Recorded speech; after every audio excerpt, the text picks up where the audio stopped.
로마서 10장이요. 이 로마서 10장은 이해하기 매우 쉬운 장입니다. 그러니까 우리는 지난 시간에 로마서 9장, 또 10장, 11장 요 세 장은 이스라엘에 대한 문맥이라는 점을 말씀을 드렸어요. 그래서 이 세 장은 이제 모두 이스라엘에 대한 이야기로 시작해가지고 이스라엘에 대한 이야기로 끝나게 됩니다. 그래서 이 9장, 10장, 11장은 하나님께서 자신이 선택하신 유대인들과 어떤 관계를 갖고 있는지 그것을 설명하고 있어요. 우리가 이제 살펴볼 10장 같은 경우는 지금 이스라엘의 현재의 모습을 보여줍니다. 다 피셨죠? 네. 10장 1절 한 구절 읽어보도록 하겠습니다. 시작. 형제들아, 내가 이스라엘을 위해 마음에 소원을 두고 하나님께 기도하노니 이것은 그들이 구원을 받게 하려 함이라. 유대인들은 언약과 약속을 받았지만 구원은 받지 못한 민족이었어요. 유대인들은 구원받을 수 있는 그 방법을 아무리 알려줘도 필요 없다고 하는 민족이었습니다. 자신들에게는 이미 율법이 있으니까 상관이 없다고. 바울이 얼마나 답답했을까요? 그죠? 바울의 가르침은 구원받지 못한 유대인들에게는 매우 혐오스러운 것이었어요. 유대인들은 바울을 반역자이고 또 이스라엘의 대적으로 여겼었습니다. 그래서 복음을 전하는 바울에게. 근데 여기서 바울은 이 편지의 대상인 형제들에게, 그죠? 자신의 마음에 최고의 기쁨을 주는 편지이지만 여전히 그가 이스라엘을 위해서 가장 간절하게 하나님께 간구하는 것은 이스라엘이 구원받는 것이라고 지금 얘기를 하고 있는 것이에요. 2절도 읽어보겠습니다. 시작. 내가 그들에 대해 증언하노니 그들이 하나님에 대한 열심을 가지고 있으나 그것은 지식에 따른 것이 아니니라. 사도 바울은 지금 유대인들을 불경건하고 또 불신앙적이라고 그러한 정죄를 하는 대신에 그들이 하나님께는 열심히 있다고 증언을 하고 있어요. 유대교의 예배 의식이 있잖아요. 그죠? 근데 그에 따른 또 세심한 준수가 있단 말이에요. 그들이 행하는 어떠한 제사법이나, 그죠? 그런 것들이. 근데 교리의 지식에서는 일절 용납하고 있지 않다는 것을 분명하게 알려주고 있는 것이에요. 그들은 모형의 일만 하고 있는 것이잖아요. 그죠? 하지만 그들이 행하고 있는 그러한 의식이나 봉사의 실체이신 예수 그리스도, 바로 진리와 결합되어야만 하는 것을 말해주고 있는 것이에요. 그렇지 않으면 유대인들이 행하는 그 행위들은 하나님께 유익보다는 오히려 해를 더 끼칠 수 있다는 것을 보여주고 있는 것입니다. 전 세계적으로 봤을 때 열심히 있는 민족이 딱 두 민족이더라고요. 바로 이스라엘 민족하고 그리고 알라를 섬기는 이스마엘 민족이에요. 그 종교적 열심이 얼마나 강한지 완전히 극단적이잖아요. 그죠? 그래서 이 두 민족은 그들에게 종교는 생활이에요. 생활 자체예요, 그냥. 삶 전체가 종교입니다. 그러니까 본문 말씀은 신실하게 열심히 종교 생활을 하고 있는 그 불쌍한 이스라엘을 얘기를 하는데 오늘날의 또 여호와 증인들도 적용을 할 수 있을 것 같아요. 그들 보니까 굉장히 열심히 하지 않나요? 둘이 짝져가지고 그 집집마다 돌아다니면서 증거하잖아요. 그리고 길거리에 가면은 그 책들을 이렇게 전시하면서까지 열심히 하는 모습을 보게 되거든요. 물론 그 부분에 대해서만 도전을 받긴 합니다. 또 그들 못지않게 열심으로 하는 사람들이 또 몰몬교인들이에요. 몰몬교인들도 멀리서도 이렇게 딱 보면은 보이거든요. 하얀 와이셔츠 둘이 딱 맞춰 입고 이렇게 돌아다니는데, 물론 이제 그들은 자신의 행위를 통해서 구원받으려고 하는 영적 소경들입니다. 그와 같이 많은 사람들이 열심은 있지만 지식이 없어서 멸망하는 사람들이 있다는 것이에요. 그래서 많은 사람들이 구원받지 못한 채 열심히 종교 생활을 하고 있는 것이에요. 여호와 증인들에게 구원받아서 뭐 영원히 생명을 가지고 있는지 물어보세요. 지금 열심히 하고 있다고. 그렇게 얘기할 겁니다. 그러니까 복음을 알지 못하는 것이에요. 몰몬교 선교사들에게도 마찬가지예요. 예, 물어보세요. 똑같이 대답할 겁니다. 지금은 구원받은 것이 아니라고. 예. 천주교 사제들도 마찬가지예요. 예, 물어보세요. 열심을 다하고 있다고. 예, 그렇게 얘기합니다. 그들은 자신이 죽어서 어디로 가는지 모르는 것이에요. 왜 그런지 아세요? 예. 그들에게는 열심은 있지만 구원자는 없기 때문입니다. 예. 이 말씀의 지식에 따라서 행하는 열심이 아니라는 것이죠. 마찬가지로 이스라엘 백성도 굉장히 주님께 열심은 있지만 정말 말씀의 진리에 부합되지 않은 그런 열심으로 행하고 있기 때문에 예, 구원받지 못한 것이에요. 3절 읽겠습니다. 시작. 그들이 하나님의 의를 알지 못한 채 자기 자신의 의를 세우려고 힘쓰면서 하나님의 의에 복종하지 아니하였느니라. 예. 하나님의 의에 복종하지 아니했대요. 여기 이제 변개된 성경은 하나님의 의했을 때 의를 예, 삭제시켰습니다. 이 의라는 점에서 유대인들은 실패했다고 성경은 말씀하고 있는 것이에요. 왜냐하면 이스라엘 백성은 하나님의 의에 대해서 무지했고 또 하나님께 행위가 아닌 믿음의 원리로 의를 전가받아야 되는데 예, 그러한 사실에 대해서 무지했기 때문입니다. 예. 이스라엘 백성은 율법을 지켜서 그들 자신의 의를 세우려고 애써 노력했던 것이에요. 그래서 유대인들은 자신의 노력과 자신의 성품과 자신의 선행으로 하나님의 은혜를 얻고자 예, 힘썼던 것입니다. 그래서 유대인들은 하나님의 아들을 믿는 그 불경건한 죄인들을 의롭다고 간주하기 위한 그 주님의 계획에 복종하기를 완강히 거절했던 것이에요. 네. 뭐 성경은 구원받지 못한 사람들이 알지 못한다고 이렇게 말씀을 하고 있지만 멍청하다고 하지는 않고 알지 못한다고 이렇게 말씀을 하고 있어요. 네. 왜냐하면 사람들은 지성이나 이성이 없진 않잖아요. 그죠? 충분히 있는데도 불구하고 아무리 똑똑하고 해도 예, 알지 못한다고. 이 알지 못한다는 말이 ignorant잖아요. 그죠? 예. 이 말이 어디서 유래했는지 아세요? 그러니까 무시하다라는 말에서 예, 유래된 겁니다. 단순히 그냥 지식적으로 알지 못해서가 아니라 주님의 말씀을 무시했기 때문에 예, 하나님의 의를 받지 못한다는 것을 예, 보여주는 것이에요. 유대인들은 구원자가 누구인지 알 수 있었을까요? 예. 유대인들은 당연히 알 수 있었어요. 예. 구원자께서 그들 가운데 계셨잖아요. 그죠? 생각을 해보세요. 오직 여호와 하나님만이 눈먼 자의 눈을 뜨게 하실 수 있으셨어요. 그죠? 오직 여호와 하나님만이 폭풍이 이는 그 바다를 잠잠케 하실 수 있으셨습니다. 그리고 오직 여호와 하나님만이 죽은 자를 살릴 수 있으셨어요. 예. 예수님은 3년 반 동안 여호와 하나님이 하실 수 있는 그 일들을 하셨잖아요. 그죠? 그런데 유대인들은 어떻게 예수님께서 감히 하나님이라고 자신을 그렇게 얘기하냐고. 어떻게 사람이 너가 하나님과 동일시 할 수 있냐고. 예, 그렇게 비난을 했습니다. 그러한 기적들을 보고서. 예수님은 매일의 삶 속에서 유대인들 앞에서 자신이 하나님이시라는 사실을 입증해 보여주셨습니다. 예. 근데 결국 유대인들은 무엇을 선택했나요? 그들은 구원자에 대해서 무지하기로 결정을 했던 것이에요. 네.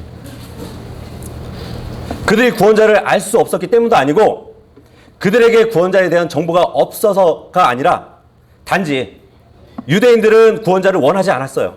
네. 구원자에 대해서 무시하기로 결정했던 것이에요. 그래서 구원자에 대해서 무지해진 겁니다. 네.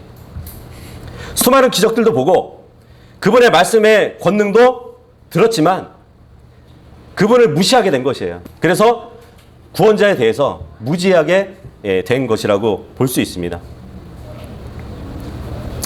우리가 금방 읽은 말씀에 그들이 하나님의 의를 알지 못했다고 말씀을 하고 있잖아요. 유대인들은 하나님의 의에 대해서 무지해요. 예. 그래서 그들은 하나님의 의가 무엇인지 모릅니다. 근데 우리는 지금까지 로마서 3장, 4장, 5장에서 이렇게 살펴봤잖아요. 그죠? 인간이 자신의 의를 내세우는 이유는 하나님의 의를 알지 못하고 그리고 하나님의 의에 복종하지 않기 때문이라고 우리가 살펴봤었습니다. 그래서 복음을 전하면 사람들은 자신의 어떤 종교 활동을 하고 있다고 그렇게 자기가 열심히 무엇인가를 하고 있다고 그렇게 대답을 하고 있는 것이에요. 하나님의 의에 대해서 전하려고 하는데 자신의 의에 대해서 자랑을 하는 것이에요.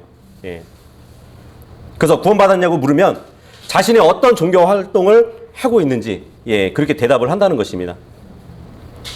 그래서 지금 로마서 10장 3절에서 지적하고 있는 말씀이 그거예요. 자신의 종교 활동과 또 선행과 악행을 하지 않는 것을 내세우는 것이 바로 자신의 의를 내세우는 거거든요. 그런 것을 내세우는 것은 자신이 하나님의 의에 대해서 얼마나 무지한지 단적으로 보여주는 것입니다. 얼마나 무지한지 드러내는 것일 뿐이에요. 로마서 1장부터 5장까지는 행위로는 하나님 앞에서 누구도 의롭게 되지 못한다는 것을 우리가 분명하게 살펴봤습니다. 오직 예수 그리스도만 하나님의 기준에 맞는 의를 소유하신 분이라는 것을 또한 우리가 봤잖아요. 그래서 하나님의 의와 동등하게 되려면 우리가 예수 그리스도 안으로 들어가야 되는 것이에요. 하지만 사람들은 자신의 의로 구원받을 수 있다는 그러한 희망을, 헛된 희망을 갖고 살아간다는 것입니다.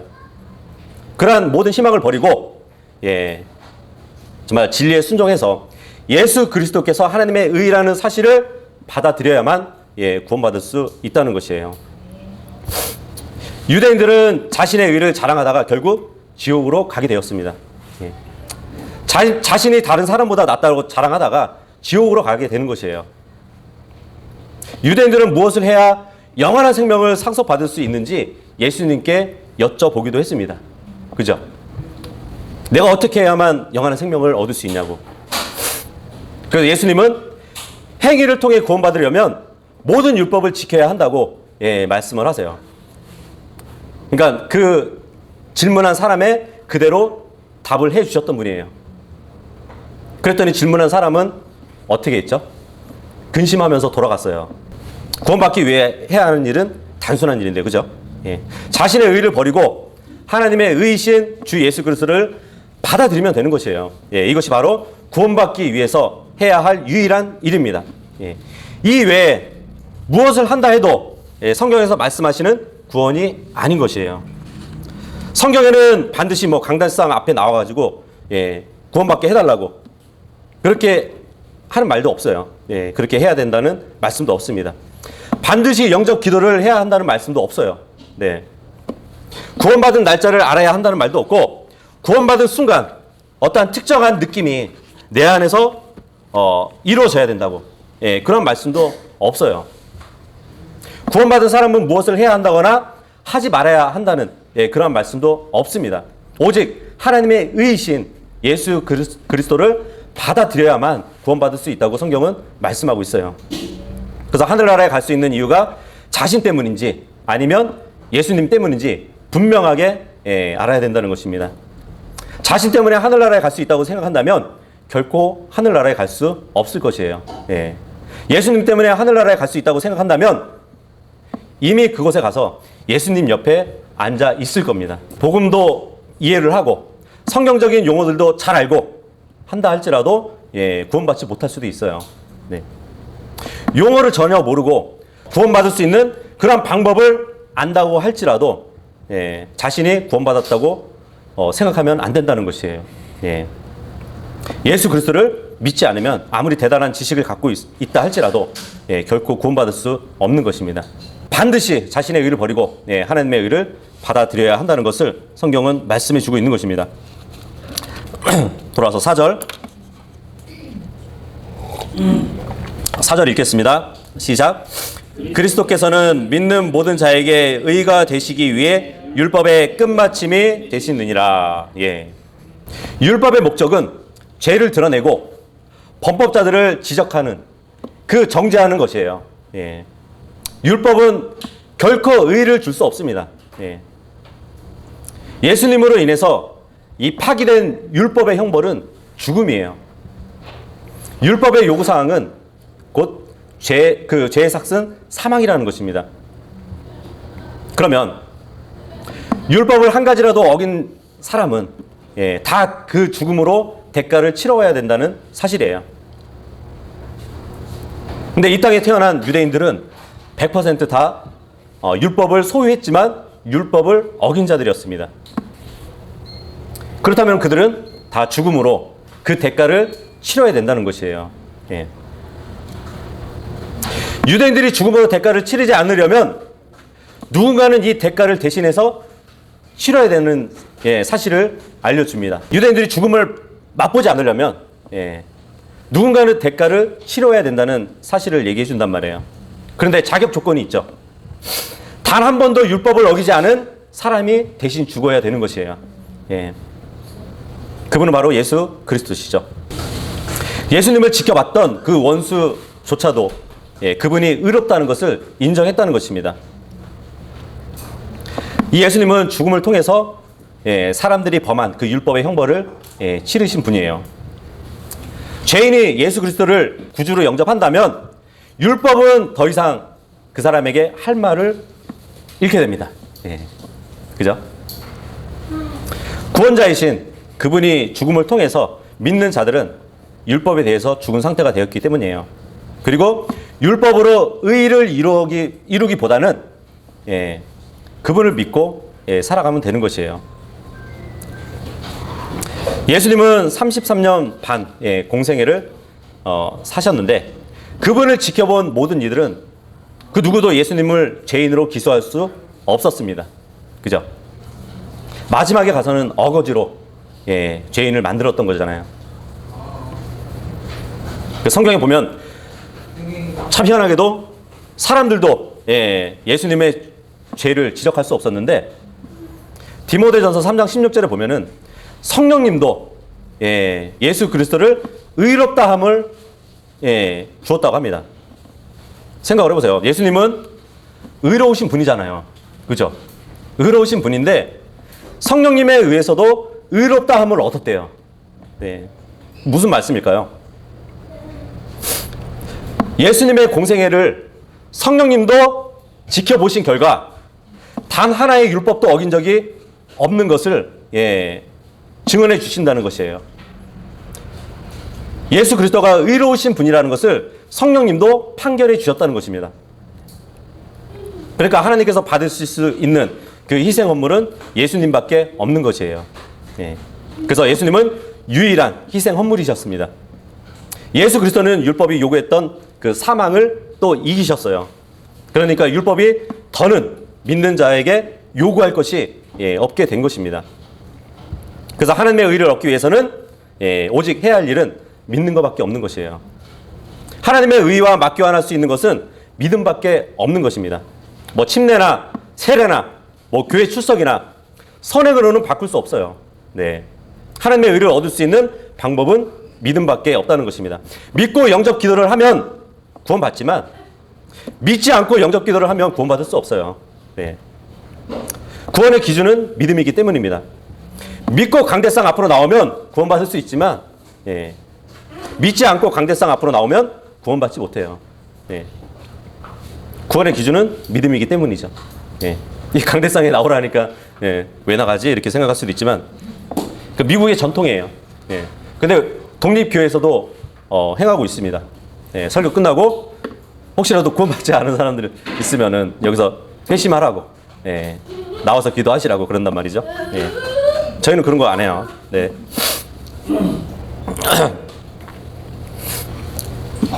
우리는 예수 그리스도께서 우리의 죄로 인해서 죽으시고 묻히시고 부활하신 것을 믿고 그분을 영접했습니다. 언제 처음 믿었는지 정확한 날짜가 기억나지 않을지라도 우리는 구원받은 사람들이에요. 우리는 하늘나라에 갈 수 있는 유일한 길이 예수 그리스도라는 사실을 알고 믿었던 사람들이잖아요. 그죠? 어떤 과정을 통해서 믿게 되었는지가 중요하지가 않다는 것입니다. 복음을 믿으면 구원받아요. 정확히 언제 믿고 구원받았는지 몰라도 중요한 것은 지금 내가 믿고 있느냐, 이게 더 중요한 것이에요. 그죠? 5절 읽겠습니다. 시작.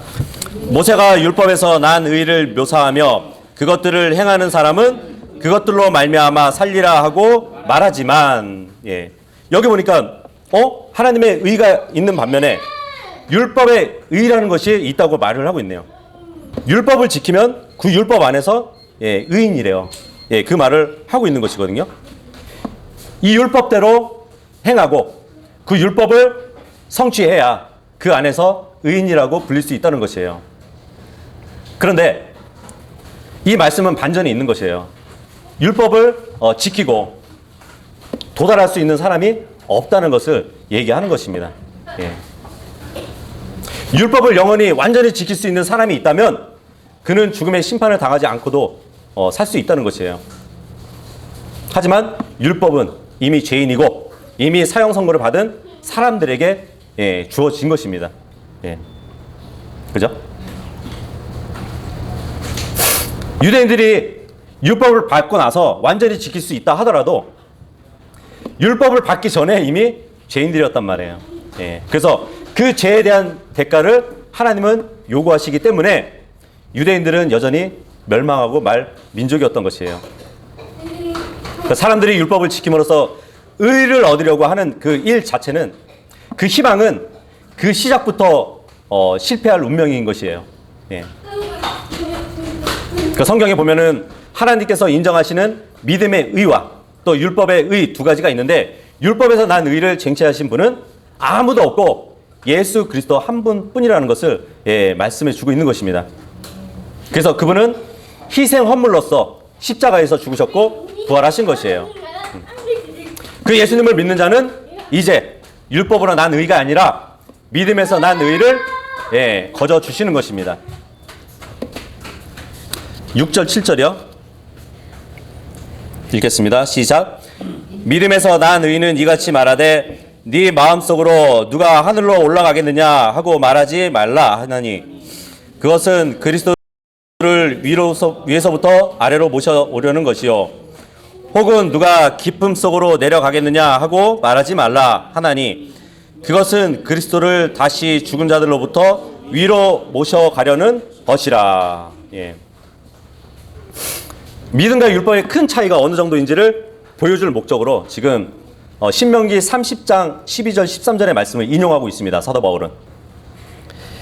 그것이 하늘에 있지 아니하니, 여기서 이제 그것은 율법, 하나님의 명령을 얘기하는 거거든요. 그것이 하늘에 있지 아니하니 그러므로 네가 이르기를 누가 우리를 위해 하늘에 올라가 그것을 우리에게 가지고 와서 우리가 그것을 듣고 행하게 하랴 하지 아니할 것이요 그것이 바다 건너에 있지 아니하니 그러므로 네가 이르기를 누가 우리를 위해 바다를 건너가 그것을 우리에게 가지고 와서 우리가 그것을 듣고 행하게 하랴 하지도 아니하리라. 예. 이 신명기 30장은 그러니까 네 마음을 다하여서 네 혼을 다하여서 주 네 하나님께 돌아오라는 그 말씀을 하고 있는데, 지금 이 얘기를 하는 것이에요. 하나님은 율법을 어디에다 숨겨놓으시지 않으셨다고. 멀리 있거나 접근 불가능한 곳에 두지 않았기 때문에 그 율법이 너희에게 가까이 있으니까 그 명령대로 행하라는 말씀을 하고 있는 것이거든요. 예. 너희가 하나님의 명령을 찾으려고 하늘에 올라가거나 바다 건너편을 건너갈 필요가 없다. 그 하나님의 명령은 아주 가까이 있다고. 그러니까 너희가 준수하고 그 말대로 행하라는 말씀을 하고 있는 것이에요. 근데 지금 사도 바울은 이 말씀을 인용해서 복음에 재적용하고 있는 것이에요. 예. 이 믿음, 복음의 믿음은 하늘에 올라가서 뭐 그리스도를 내려오게 하라고 요구하지 않는다고. 다시 지하 세계로 가서 그리스도를 모셔 올리는 것과 같은 불가능한 요구를 하지 않는다는 것을 말해주고 있어요. 다시 말하면, 그러니까 이 시대의 믿음은 너희 수준에 비해서 너무 높은 것이 아니라는 것을 얘기하는 것입니다. 너희가 무엇을 해야 의롭게 되는 것인지 그 물음의 대답에 대해서 멀리 가서 찾을 필요가 없다는 것을 얘기하고 있는 것이에요. 예. 가까이 있다는 얘기죠. 그죠? 예. 그 믿음을 어디 멀리서 찾지 않고 가까이서 찾을 수 있다는 것이에요. 근데 아까 우리가 읽어봤던 신명기 30장 13절의 인용을 보면 누가 우리를 위해서 바다를 건너가서 그 명령을 우리에게서 가지고 오겠느냐 이 말을 하잖아요. 근데 신약에 와서는 좀 바꿔서 인용을 하죠. 누가 기쁨 속으로 내려가겠느냐 하지 말라고. 여기 로마서 10장 6절 7절 보면 우리는 이제 유대인들이 받아들이기 매우 어려웠던 그리스도에 관한 두 가지 교리. 하나는 주님은 성육신으로 오셨다는 것. 그리고 주님은 다시 부활하셨다는 그 교리를 얘기해주고 있어요. 그래서 유대인들이 구원받기 위해서 반드시 이 사실을 받아들여야 한다는 것을 사도 바울이 얘기를 하고 있는 것이에요. 그래서 우리는 10장 9절하고 10절에서 그 두 교리를 다시 살펴볼 겁니다. 8절 한번 읽어볼게요. 8절 시작. 그러나 그것이 무엇라고 말하느냐? 말씀이 네게 가까이 있어 네 입에 있고 네 마음에 있느니라 하나니 그것은 곧 우리가 선포하는 믿음의 말씀이라. 사도 바울은 이제 다시 신명기 30장에서 한 구절을 인용해가지고 이 믿음의 말씀은 가까이 있다고, 쉽게 접근할 수 있다고, 또 이해하기 쉽다고, 굉장히 쉽게 얻어진다고 말을 해주고 있습니다. 신명기 30장 14절에 보면은 그 말씀이 네게 심히 가까워서 네 입에 있다고, 네 마음에 있으니까 그러므로 네가 그것을 행할 수 있다고 그 말씀을 인용했단 말이에요. 그래서 믿음의 말씀, 지금 이 시대에도 믿음의 말씀이 굉장히 친근하게 네 입에 있고 네 마음에 있기 때문에 쉽게 이해할 수 있다는 것을 말해주고 있습니다. 9절 읽어볼게요. 시작. 네가 만일 네 입으로 주 예수님을 시인하고 하나님께서 그분을 죽은 자들로부터 일으키신 것을 네 마음속으로 믿으면 구원을 받으리니. 아주 간결하죠. 그죠? 구원받을 자는 먼저 복음을 통해서 이 성육신으로 오신, 그러니까 베들레헴의 양 구유에 이제 아기로 오셨어요. 그죠? 근데 그 아기가 생명과 영광의 주님이라는 그 진리, 그 진리를 알고 예수님이 구약의 여호와 하나님이셨다는 사실을 받아들인다면, 그리고 두 번째로 예수님의 부활의 진리죠.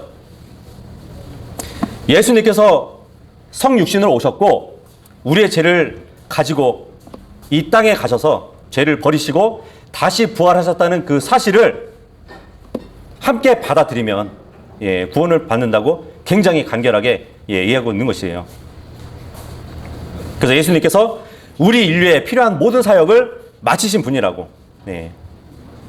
그리고 위에 계신 하나님도 그 사역을 굉장히 만족하게 여기셨다는 그것을 전하고 또 그 전함을 받은 사람이 그 사실을 믿기만 한다면 구원을 받는다고 말씀을 하고 있는 것이에요.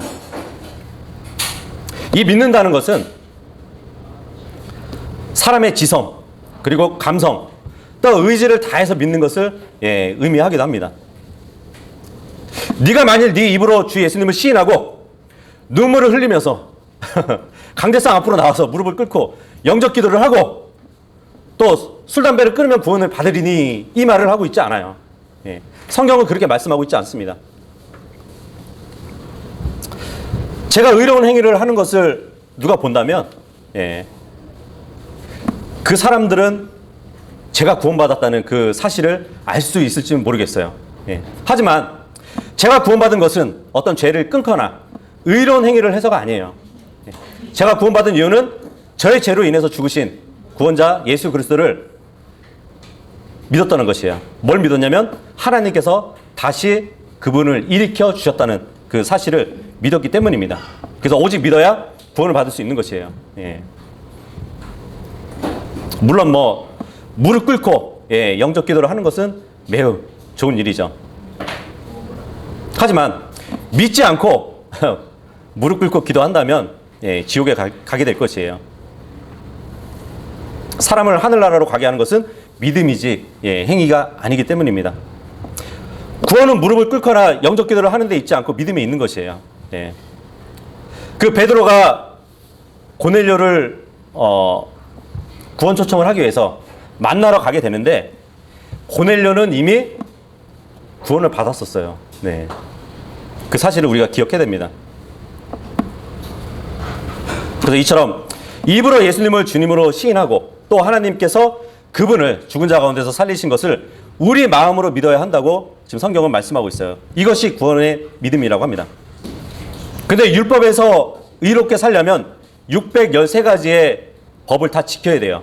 예, 하지만 믿음에서 난 의는 우리의 노력이 필요하지 않아요. 단지 우리를 사랑하신 하나님의 뜻에 순종하신 바로 예수님을 믿는 것 뿐입니다.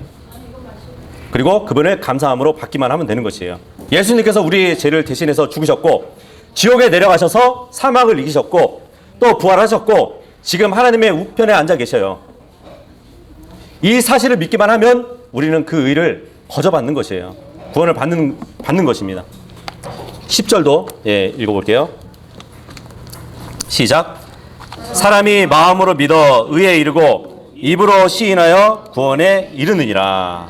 예. 바울은 사람이 마음으로 믿어 의에 이른다고 설명을 해요. 예. 여기서 의에 이르고 구원에 이른다는 말은 무슨 말일까요? 단순히 우리가 지적으로 동의한다는 것이 아니라 우리의 내적인 그 마음이 진심이 함께 들어가야 된다는 것이죠. 그렇게 행하는 사람은 순간 의롭게 될 수 있다는 것을 말해주고 있어요. 이미 마음으로 믿어서 의에 이뤘잖아요. 구원을 받은 거예요. 그리고 나서 외적으로 시인을 하는 것입니다. 그래서 이 시인한다는 것은 구원의 조건이 아니라 이미 일어난 일을 외적으로 표현한다는 것을 우리가 알아야 됩니다. 만일 누군가가 예수님을 믿는다면 그분에 대해서 확실히 말을 하긴 해야겠죠. 그죠? 뭔가로 진실로 믿는 사람이라면 그것을 다른 사람에게 전하기 위해서는 그죠? 말로 표현을 해야 될 것이에요. 정말 진실로 내가 믿는데 비밀로 간직할 수는 없잖아요. 그죠? 그렇기 때문에 내가 말로 내가 저것을 믿는다고 시인을 하게 되잖아요. 그래서 성경은 어떤 사람이 구원받을 경우에 그 사람은 그 구원을 공개적으로 시인한다는 그 말을 시사해 주고 있는 것이에요. 그래서 마음으로 믿어 의에 이르고 입으로 시인하여서 구원에 이른다는 것은 이 두 가지 일이 아니라 이 두 가지가 한 가지 일이라는 것을 보여주고 있어요. 뭐 어떤 사람은 이 10장 9절에서는 시인이 먼저 오고 그 다음에 믿음이 오는데 또 10절에 보면은 왜 믿음이 먼저 오고 그 다음에 시인이 오느냐고 이렇게 질문을 하실 수도 있습니다. 근데 그 답을 뭐 어렵지 않게 볼 수 있는데 이 9절에서 강조점이 뭐냐면 성육신과 부활에 있는 것이에요. 그 두 교리가 뭐 연대순으로 이렇게 언급이 되어 있거든요. 성육신으로 오신 예수님은 주님이시다. 이게 먼저 오고 그 다음에 하나님이 그분을 죽은 자 가운데서 살리셨다는 그 부활이 오는 것이에요. 네. 그리고 10절에서는 강조점이 뭐냐면 죄인의 구원에 있어서 일어나는 사건의 순서가 먼저는 믿는 것이고 그 다음에는 자신의 구원을 공개적으로 시인하는 것이라는 그 말을 하고 있는 것이에요. 마음으로 믿어 의에 이른다는 것. 마음으로 믿을 때 하나님께서는 다 아셔요. 그 사람의 마음을 아신다는 것이죠. 행동으로 하지 않아도 마음으로 믿으면 하나님이 아시고 의롭다고 칭해 주십니다. 하나님의 자녀가 되는 것이에요. 하지만 세상에 있는 사람들은 내가 믿었는지 안 믿었는지 모르잖아요. 그죠? 그렇기 때문에 우리가 입으로 예수님을 시인해야만 실제적으로 세상으로부터 구원을 받을 수 있는 것이에요. 그러니까 입으로 시인한다는 것은 구원받았다는 증거일 뿐입니다. 우리는 구원받고 나서 간증을 해야 돼요. 교회에 어떻게 다니게 되었다는 것을 간증하는 것이 아니에요. 뭐 술을 끊었다는 것도 간증이 아니에요. 구원 간증이 아니에요. 예수님이 누구인지 모르는 사람도 술을 끊을 수 있습니다. 그죠? 어쨌든 이 9절하고 10절 말씀은 구원의 양 측면을 말해주는 것이에요. 바깥쪽으로 드러나는 외적 측면 그리고 내적인 측면을 하나로 지칭해서 말씀을 하고 있는 것입니다. 어떻게 보면은 우리가 마음으로 믿어서 구원을 받은 거는 이제 우리의 혼의 구원이잖아요. 그죠? 하지만 사람들 앞에서 우리가 입으로 시인하면은 그 세상으로부터 구원을 받은 것이에요. 세상 사람들로부터. 물론 이제 마음으로 믿고 입으로 시인하지 않아도 하늘나라에 가요. 예. 하지만 세상에서는 휘둘림을 당할 수가 있습니다. 그죠? 예. 내가 하나님의 자녀인 것을 모른다면 예. 내가 주님의 자녀답게 행할 수도 없거든요. 예. 그래서 이 시인, 그러니까 다른 말로 이 구원의 고백이 중요한 것이에요. 예. 사람들 앞에서 예수님을 시인하게 되면 그때부터는 자연스럽게 세상과 분리가 되잖아요. 예. 그래서 어떻게 보면 이 시인은 세상으로부터 구원을 얘기해 주기도 합니다. 그리고 세상 사람들 앞에서 내가 조심하게 되고, 그죠? 예, 그들에게 모범도 보여줄 수밖에 없게 되거든요. 예. 근데 내가 세상 사람들 앞에 마음으로 믿어서 구원을 받았지만 입으로 시인하지 않아서 세상으로부터 구원받지 못한다면 예, 세상 사람들도 자기들과 같은 불신자로 여긴다면 예, 우리는 결코 미움받지 않고 예, 아마 같은 분위기에서 예, 죄인들과 같이 살게 될 것이에요. 예, 그래서 우리가 어디 가서든 우리가 받은 그 구원을 예, 값지게 여기고 누구를 만나든 항상 주님을 시인하고 내가 구원받은 사람이라는 것을 시인해서 이 세상으로부터 해서 또 구원받는 모두가 될 수 있기를 바라겠습니다. 네.